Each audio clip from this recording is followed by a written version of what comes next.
এখন প্ৰশ্ন কাকত আৰু এই প্ৰশ্ন কাকতখন লৈ বৰ্তমান ছ'চিয়েল মিডিয়াত বিভিন্ন ধৰণৰ বিতৰ্কৰ সৃষ্টি হৈছে আৰু বিভিন্ন ছাত্ৰ সংগঠন তথা বিভিন্নজনে মাত মাতিছে। আচলতে এই প্ৰশ্নখনত আছে কি? বিশেষকৈ এই প্ৰশ্নখনৰ এটা বিশেষ প্ৰশ্নক লৈ বিতৰ্ক হোৱা দেখা পোৱা গৈছে। লগতে গোটেই প্ৰশ্নখনৰে পেটাৰ্ণটো কিন্তু সুকীয়া। আজিলৈকে যিসমূহ মেট্ৰিক পৰীক্ষা অনুষ্ঠিত হৈ গৈছে, সেই সকলোবোৰ মেট্ৰিক পৰীক্ষাতকৈ এই পেপাৰখন এখন বিশেষ, অৰ্থাৎ সকলোবিলাক পৰীক্ষাতকৈ এখন পৃথক প্ৰশ্ন কাকত। এতিয়া এই প্ৰশ্ন কাকতখনত অহা আচলতে প্ৰতিটো প্ৰশ্নই আচলতে যিটো পেটাৰ্ণটো আচলতে সুকীয়া। আৰু এই প্ৰশ্নখনত এটা প্ৰশ্ন, যিটো প্ৰশ্নক লৈ আচলতে সকলোতে এটা চৰ্চিত বিষয় হৈ পৰিছে, এটা বিতৰ্ক আহি পৰিছে। প্ৰথমতে আপোনালোকক মই দেখাম যে সেই প্ৰশ্নটোনো কি। যদি প্ৰথম সময়ত MCQ মই বাদেই দিছোঁ, যদি মই ডেছক্ৰিপটিভৰ পৰা আৰম্ভ কৰিবলৈ যাওঁ, তে ডেছক্ৰিপটিভত দেখিম যে এই গোটেইবিলাক আচলতে বস্তু ইয়াৰ কনচেপচুৱেল। আগতে এনেকুৱা ধৰণৰ আচলতে CBSE পৰীক্ষাৰ পৰা দেখা পোৱা গৈছিলে যে তাত 5 মাৰ্কছ বা 4 মাৰ্কছ এটা কি হয়, কনচেপচুৱেল আহে। কিন্তু দুবছৰৰ পৰা আমাৰ ছেবা বৰ্ডেও কি কৰিছে, CBSE বৰ্ডক ফ'ল' কৰি পেলাই কিছুমান কনচেপচুৱেল প্ৰশ্ন দিছে। গতিকে আগতে যিটো কি আছিলে কমন বেছ, আগতে কি হয়, কুৱেশ্যনখিনি প্ৰিভিয়াছ ইয়েৰ কিছুমান কুৱেশ্যন কমন পৰে বা কুৱেশ্যনখিনি পাঠৰ শেষত ধৰা কুৱেশ্যনখিনি মুখস্থ কৰি গ'লে হয়, তাত 2D কি কমন পৰি যায়। আজিকালি কিন্তু কি হৈছে, কমন বোলা বস্তুটো পৰীক্ষাত প্ৰায় দেখা পোৱা নাযায়। আচলতে কি হয়, এটা বিষয়বস্তুটো আচলতে পঢ়ি পেলাই তাৰ উত্তৰ দিব পৰা যায়। যদি মই এটা চাওঁ, প্ৰথমতে এটা প্ৰশ্ন দেখালে এখন ছবি এখন দি দিলে, ৰংঘৰ এখন ছবি দি দিছে, আৰু ৰংঘৰ যিটো আৰ্কিটেক্সাৰ, মানে কোনটো আৰ্কিটেক্সাৰৰ ওপৰত ডিপেণ্ড কৰি ৰংঘৰটো বনাইছে তাৰ ওপৰত অকণ লিখিবলৈ দি দিলে, তাৰ বৈশিষ্ট্য লিখিবলৈ দিলে। তেনেকৈ যদি ইয়াৰ প্ৰত্যেকটো প্ৰশ্নই আচলতে ইয়াৰ বেলেগ বেলেগ।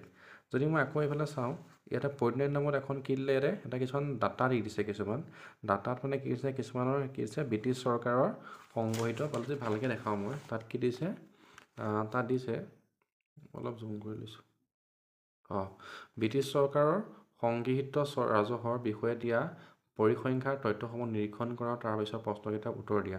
মানে ইয়াত কিবা তুলনামূলকভাৱে কৰিব দিছে, বা এনেকৈ কিবা প্ৰশ্নৰ উত্তৰ দিছে। আচলতে এনেকুৱা ধৰণৰ প্ৰশ্নবিলাক আচলতে CBSE পৰীক্ষাত লাষ্টৰ ফালে আচলতে 4 নম্বৰ 5 নম্বৰ এটা কুৱেশ্যন অহা দেখা পোৱা যায়।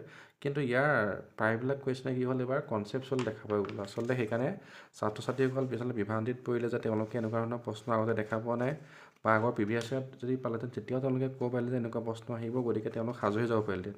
কিন্তু এইবাৰ কি হ'ল, প্ৰথমবাৰৰ কাৰণে তেওঁলোকে এখন মুখামুখি হোৱাৰ কাৰণে তেওঁলোকে সকলোৱে কি হৈছে, বিভ্ৰান্তিৰ সৃষ্টি হৈছে। লগতে এই প্ৰশ্নখনত এটা প্ৰশ্ন আহিছিলে, যিটো আচলতে বহুতে তাৰ কাৰণে কি কৰিছে, বিতৰ্ক কৰিছে বা কি কৰিছে, বহুতে মানে মাত মাতিছে। সেই প্ৰশ্নটো আচলতে আহিছিলে যে, ইয়াত আহিছিলে, ধৰা হওক চৰকাৰে ডাম্বুক নামৰ গাঁওখনত এখন চিকিৎসালয় স্থাপন কৰিলে। চিকিৎসালয়খনত হিন্দুসকলক বিনামূলীয়া চিকিৎসা প্ৰদান কৰা হয়। অন্য ধৰ্মৰ লোকে চিকিৎসাৰ খৰচ পাতি নিজে বহন কৰিব লাগে। ভাৰতৰ দৰে এখন দেশত চৰকাৰে এনেধৰণৰ ব্যৱস্থা ল'ব পাৰেনে? তোমাৰ মতামত দাঙি ধৰা। আচলতে কি হ'ল, এই যিটো ধৰ্ম নিৰপেক্ষ কথাটো এটা আচলতে ধৰ্মক লৈ যিটো প্ৰশ্ন দিলে, আচলতে কিতাপত এটা ধৰ্ম নিৰপেক্ষৰ ওপৰত এটা টপিক আছিলে। আচলতে সেই টপিকটোৰ ওপৰতহে আচলতে কুৱেশ্যনটো দিলে, এটা কনচেপচুৱেল কুৱেশ্যন দিলে, আৰু সেই কনচেপচুৱেল কুৱেশ্যনটো দিবলৈ এটা উদাহৰণ দি দিলে, আচলতে ধৰ্মক এটা উল্লেখ কৰি দিলে। আচলতে সেইখিনিত অকণমান খেলিমেলি সৃষ্টি হৈছে। কিন্তু সেই কনচেপচুৱেল কুৱেশ্যনটো ক'ৰবাত CBSEৰ পৰা ফ'ল' কৰি আচলতে দিলে। আচলতে ছেবায়ো সেই বস্তুটো অকণমান চাব লাগিছিলে যে এইটো বস্তুটো অকণমান বিতৰ্কলৈ যাব পাৰে নেকি, বা এনেকুৱা চাব লাগিছিলে। কিন্তু তেওঁলোকে কনচেপচুৱেল যিটো মানে ধাৰণা আছে CBSE বৰ্ডৰ, সেইটো কৰিবলৈ গৈ পেলাই এনেকুৱা ধৰণৰ কুৱেশ্যন দিলে, সেইটো কথা। কিন্তু আমাৰ ছাত্ৰ ছাত্ৰীসকল আজিকালি কি হ'ল, যুগ সলনি হৈ আহিছে, গতিকে কুৱেশ্যনৰ পেটাৰ্ণো সলনি হ'ল। গতিকে তেওঁলোকে বস্তুটো কি, কনচেপ্টটো ল'ব লাগে আচলতে। বস্তুটো মানে কনচেপচুৱেল, আচলতে মেট্ৰিকৰ প্ৰশ্নতে তোমালোকে গম পালা এতিয়া যে বস্তুবিলাক কি হ'ল, কনচেপচুৱেল আহিছে। মানে গতিকে তোমালোকে মানে কি হ'ব, বস্তুবিলাক মুখস্থ নকৰি বস্তুটো বুজিবলৈ চাবা, কনচেপ্টটো। তাৰ উদাহৰণটো হ'ল কি, এবাৰ হৈ যোৱা মেট্ৰিকৰ প্ৰশ্ন কাকতকে। গতিকে যি হৈ গ'ল হ'ল, তোমালোকৰ আচলতে এতিয়া তোমালোকৰ কি আছে, ইলেক্টিভ ছাবজেক্টৰ পৰীক্ষা আছে। গতিকে তোমালোকে এনেকুৱা ধৰণৰ সমস্যাবোৰৰ পৰা যিটো হৈ গ'ল, হ'বলগীয়া আছিলে হৈ গ'ল আৰু বিষয়টো। গতিকে সমাজ বিজ্ঞানৰ পৰীক্ষা দিলা তোমালোকে, তাৰপিছত চৰকাৰে তোমালোকক কিবা মাৰ্কছ বঢ়াই দিলেও দিব পাৰে বা নিদিলেও নিদিব পাৰে, এইটো কি যি হ'ল আৰু এইটো হৈ গ'ল হোৱাটো। গতিকে তোমালোকে বৰ্তমান সময়ত যিবিলাক তোমালোকৰ ইলেক্টিভ ছাবজেক্ট আছে, গতিকে তোমালোকে সেইবোৰৰ ওপৰত তাত গুৰুত্ব দিয়া। তোমালোকে হৈ যোৱা পৰীক্ষাটোত ইমান লাগি নাথাকিবা। পৰীক্ষা তোমালোকে যিমান পাৰিলে কৰিলা, যিমান লিখিলা লিখিলা আৰু তোমালোকে এতিয়া গুৰুত্ব দিয়া তোমালোকৰ ইলেক্টিভ যিটো বিষয় আছে, কাৰোবাৰ এডভান্স মেথছ, জিঅ'গ্ৰাফী, সংস্কৃত, হিন্দী যি আছে আৰু তাৰ ওপৰত তোমালোকে গুৰুত্ব দিয়া। তোমালোকে হৈ যোৱা কথাটো তোমালোকে বাদ দিয়া। আৰু যিসকলে তোমালোকে ছাত্ৰ ছাত্ৰীয়ে আগন্তুক সময়ত SSLC পৰীক্ষাত বহিবা, তোমালোকে সেই বস্তুবিলাক মুখস্থ নকৰি তোমালোকে বস্তুবিলাক কি কনচেপ্টটো বুজিবলৈ চেষ্টা কৰিবা। ঠিক আছে, ধন্যবাদ আজিলৈ।